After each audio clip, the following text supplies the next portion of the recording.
پرۆگرامێکی بێوێنە بۆ دەرچوانی کۆلێژی پزیشکی و پزیشکانی نیشتەجێی خولا و خوێندکاران و دەرچوانی بەشە پزیشکیەکان.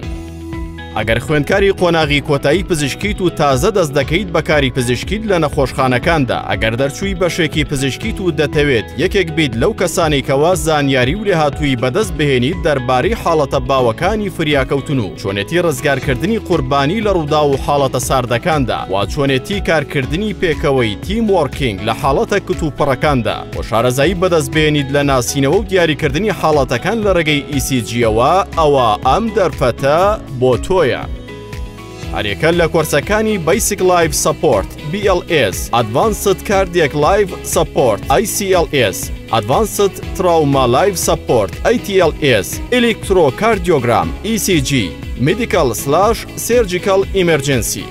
هەموو ئەم کۆرسانە لە پرۆگرامێکی ناوازەدا با ستانداردە ژیانیەکان بە شێوەیەکی تیۆری و کردداری دەوترێنەوە بەناونیشانی Advanced Emergency Medicine، Critical Care and ECG Interpretation. پرۆگرامەکە بە سەرپەرشتی پزیشکی پسپۆری فریاکەوتن دکتۆر سەدیق حەمازی ساڵح و پزیشکی پایە بڵندی فریاکەوتن دکتۆر بۆتان جاسم ڕەحیم بەڕێوە دەچێت. بەڕێزان، ئەگەر جەنابتان دەرچووی هەچ کۆلیژێکی پزیشکی یا ستافی پزیشکین و ئەتانەوێت زیاتر ئاشنا بن بە کۆرسەکانی BLS، ATLS، ACLS، ئەوە بانگەشتانەکەین بۆ کۆرسی ئەم جارەمان کە بە شێوەیەکی پراکتیکەڵ و بە شێوەیەکی سیناریۆ ئەبێ بۆی کە زیاتر لە ڕیاڵەتیە بتوانین هەموو حاڵەتەکانی ئەوەی کە کتوپڕە لە ئێمەرجنسیە لە حاڵەتی هەناوی و لە حاڵەتی زەبر و بەرکەوتون بە شێوەیەکی زانستیانە و سەردەمیانە بەڕێ بکەین و چاوەڕێتانی.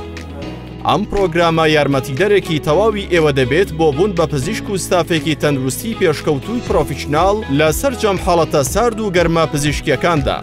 ماوەی پرۆگرامەکە 20 کات ژمێرە و لە ماوەی 5 ڕۆژدا و لە بەرواری 15 تاوەکو 19 نۆی 2024دا لە کاتژمێر 2 پاشنیۆڕۆ بۆ 6 ئێوارە لە تاوەری تەندروستی سمارت بەڕێوە دەچێت. بۆ بەشداریکردن بفەرمونون با پڕکردنەوەی لینکی خۆتۆمارکردن یان سکانی ئەم QR کۆدە بکەن. سمارت وەرچەرخانە.